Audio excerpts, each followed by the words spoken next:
बस एक ही सावधानी रखना कि जो गाय का गोबर लो तो वो देशी गाय हो तो अच्छा होगा, और धीरे धीरे मेरी बात मानो तो जर्सी गाय बेचते जाना, देशी लेते जाना, क्योंकि ये जर्सी गाय के दूध में दम नहीं है।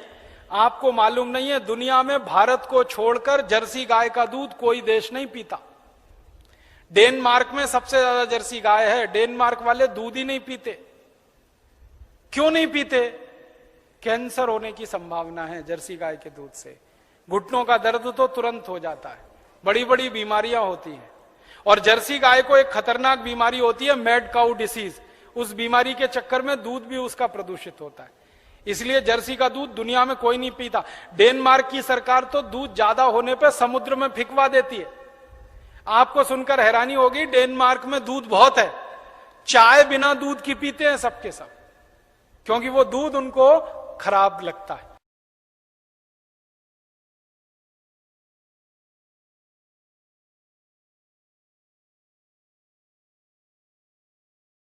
से मैं भारत देश की कुछ समस्याओं पर अभ्यास कर रहा हूं। उनमें से ये एक समस्या है जो गोहत्या की है।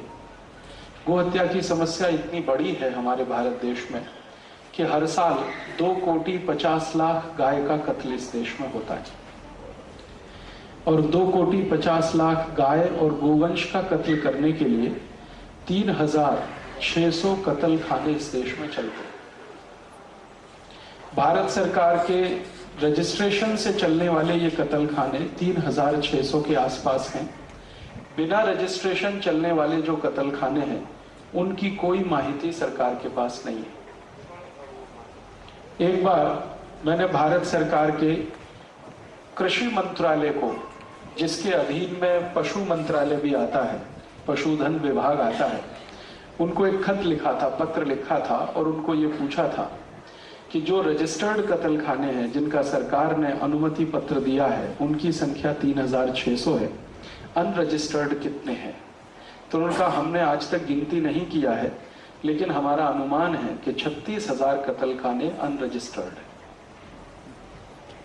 36,000 कत्ल खानों में प्रतिवर्ष 2,50,00,000 गाय और गोवंश का कत्ल हो रहा है। इस कत्ल में से 72 लाख मीट्रिक टन मांस उत्पन्न होता है, और ये मांस भारत देश से बाहर दूसरे देशों में निर्यात किया जाता है। सबसे ज्यादा भारत के गाय और गोवंश का मांस अमेरिका भेजा जाता है, दूसरे नंबर पर यूरोप के देशों में भेजा जाता है, और थोड़ा कुछ बच जाता है तो अरब देशों में चला जाता है। भारत की गाय का मांस अमरीकी लोग सबसे ज्यादा खाते हैं, यूरोप के लोग भी भारत की गाय का मांस खाना पसंद करते हैं। उसके बारे में थोड़ा मैंने अभ्यास किया कि ये अमरीकी लोग अपने देश की गाय का मांस क्यों नहीं खाते, भारत की गाय का मांस क्यों खाते। यूरोप में भी गाय होती है, वो अपनी गाय का मांस क्यों नहीं खाते। तो पता ये चला कि यूरोप और अमेरिका की जो गाय है उसको कई गंभीर बीमारियां हैं, और उनमें से एक बीमारी का नाम है मैड काउ डिसीज। इस बीमारी में क्या होता है कि गाय का सिर का जो सींग होता है, हॉर्न, उसमें घाव हो जाते हैं, पस पड़ जाता है, और गाय के जो पैर होते हैं उसमें भी घाव हो जाता है, पस पड़ जाता है। तो सामान्य रूप से अमेरिका और यूरोप की गायों को ये बीमारी रहती है, और इस बीमारी का मांस, माने इस बीमारी से प्रभावित गाय का मांस कोई खाए तो कोई व्यक्ति को इससे भी ज्यादा गंभीर बीमारी होने की शक्यता है। इसलिए यूरोप और अमेरिका के लोग आजकल अपने देश की गाय का मांस कम खाते हैं। भारत की गाय के मांस की उन्हें ज्यादा डिमांड है। कारण क्या है?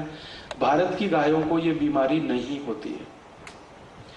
मैंने इस विषय पर थोड़ा और अभ्यास किया कि भारत की गाय में ऐसी क्या विशेषता है जिसको ये बीमारी नहीं है, और अंग्रेजी गाय में क्या तकलीफ है, यूरोपियन अमेरिकन गाय में क्या है जो ये बीमारी ज्यादा है। तो पता चला कि यूरोपियन और अमेरिकन गाय को भी मांसाहारी भोजन कराया जाता है, और गाय मूलतः शाकाहारी प्राणी है। तो शाकाहारी प्राणी को अगर मांसाहारी भोजन कराओ तो कुछ ना कुछ तो उसके साइड इफेक्ट्स आएंगे, वो यही है। आपके मन में प्रश्न आएगा कि ये यूरोप और अमेरिका वासी क्यों गाय को मांसाहारी भोजन कराते। ये मैंने उनके यहाँ प्रश्न एक बार पूछा, यूरोप में गाय पालन करने वाली जो संस्थाएं हैं, उनको जब मैंने ईमेल किए और उनसे पूछा कि आप इनको मांस क्यों खिलाते हो गाय को, तो कहते हैं मांस बढ़ाने के लिए मांस खिलाते। गाय के शरीर में मांस की मात्रा और ज्यादा बढ़े, इसके लिए मांस खिलाते। और मुझे पहली बार पता चला मेरे जीवन में कि यूरोप की सभी गाय मांस के लिए ही पाली जाती है। दूध उनके लिए सेकेंडरी प्रोडक्ट है। दूध पीने की यूरोप और अमेरिका में कोई परंपरा नहीं है, वो दूध पीना ज्यादा पसंद भी नहीं करते, लेकिन मांस खाना पसंद करते हैं। तो गाय को वहां मांस के लिए पाला जाता है, और इसीलिए गाय को पिछले 50 साल में इतना मोटा बना दिया है उन्होंने कि वो अभी भैंस से भी ज्यादा बदतर हो गई है। यूरोप और अमेरिका की जो जर्सी गाय है, होलेस्टियन है, फ्रीजियन है, जो उनकी प्रजातियां हैं, वो सभी बहुत ही विचित्र किस्म की है। उनमें गाय का कोई भी गुण नहीं बचा है। जितने दुर्गुण भैंस में होते हैं वो सब जर्सी गाय में दिखाई देते हैं। जैसे उदाहरण के लिए, जर्सी गाय को अपने बच्चे से कोई लगाव नहीं होता, और जर्सी गाय अपने बच्चे को कभी पहचानती भी नहीं है। कई बार ऐसा होता है कि जर्सी गाय का बच्चा किसी दूसरी जर्सी गाय के साथ चला जाए तो उसको कोई तकलीफ नहीं है, लेकिन भारत की जो देशी गाय है ना, वो अपने बच्चे से इतना लगाव रखती है, इतना प्रेम करती है कि अगर उस बच्चे को किसी ने बुरी आंख से भी देखा तो मार डालने के लिए तैयार हो जाती है। और भारतीय गाय की सबसे बड़ी विशेषता यह है कि लाखों की भीड़ में वो अपने बच्चे को पहचान लेती है, और लाखों की भीड़ में उसका बच्चा अपनी आई को पहचान लेता है। जर्सी गाय कभी भी पैदल नहीं चल पाती है, चलाने की कोशिश करो तो बैठ जाती है, लेकिन भारतीय गाय की यह विशेषता है कि कितने भी ऊंचे पहाड़ पर उसको चढ़ा दो, वो चढ़ के चली जाती है। अगर कभी आपको मौका मिले तो हिमालय की परिक्रमा करिए। हिमालय पर्वत पर जितनी ऊंचाई तक मनुष्य जा सकता है, उतनी ऊंचाई तक आपको देशी गाय मिलेगी। गंगोत्री जाइए, जमुनोत्री जाइए, बद्रीनाथ जाइए, केदारनाथ जाइए, ये चारों तीर्थों को अगर आप यात्रा करें तो हिमालय की परिक्रमा लगभग हो जाएगी। आपको हर जगह देशी गाय मिलेगी जो 8000 फीट, 9000 फीट, 10,000 फीट की ऊंचाई तक आराम से चली जाती है, कोई तकलीफ नहीं। लेकिन जर्सी गाय को 10 फीट भी ऊपर चढ़ाना पड़े तो उसको तकलीफ आ जाती है। जर्सी गाय का पूरा स्वभाव भैंस के जैसा है। अगर सड़क पर कहीं भैंस खड़ी हो, सामने से ट्रक आता हो, पीछे से बस आती हो, कितना भी हॉर्न बजाए वो हटती नहीं, क्योंकि हटने के लिए जो IQ चाहिए वो उसमें नहीं है। ठीक ऐसा ही जर्सी गाय में होता है। जर्सी गाय सड़क पर खड़ी हो, कितना भी हॉर्न बजाओ, वो भी नहीं हटती।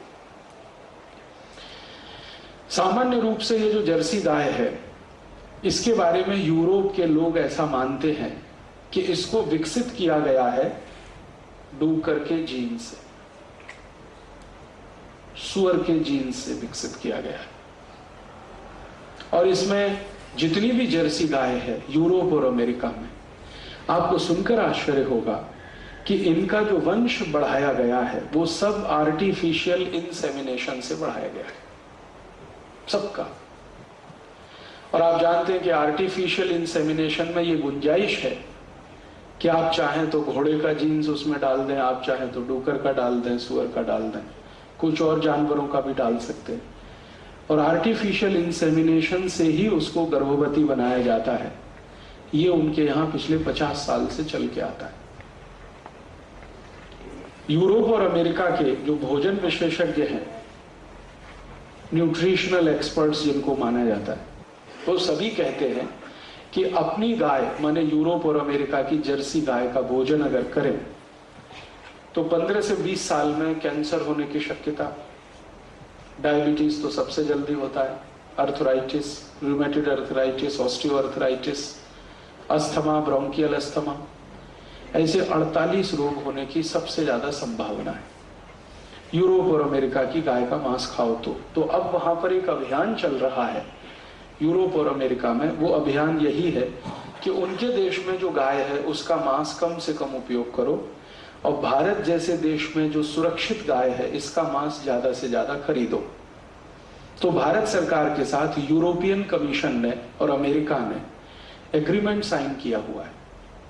उस एग्रीमेंट के साथ हर साल हमारी सरकार 72 लाख मीट्रिक टन मांस यहां से गाय और गोवंश का भेजती है, और उसके लिए 2.5 करोड़ गाय को हर साल इस देश में कट जाना पड़ता है।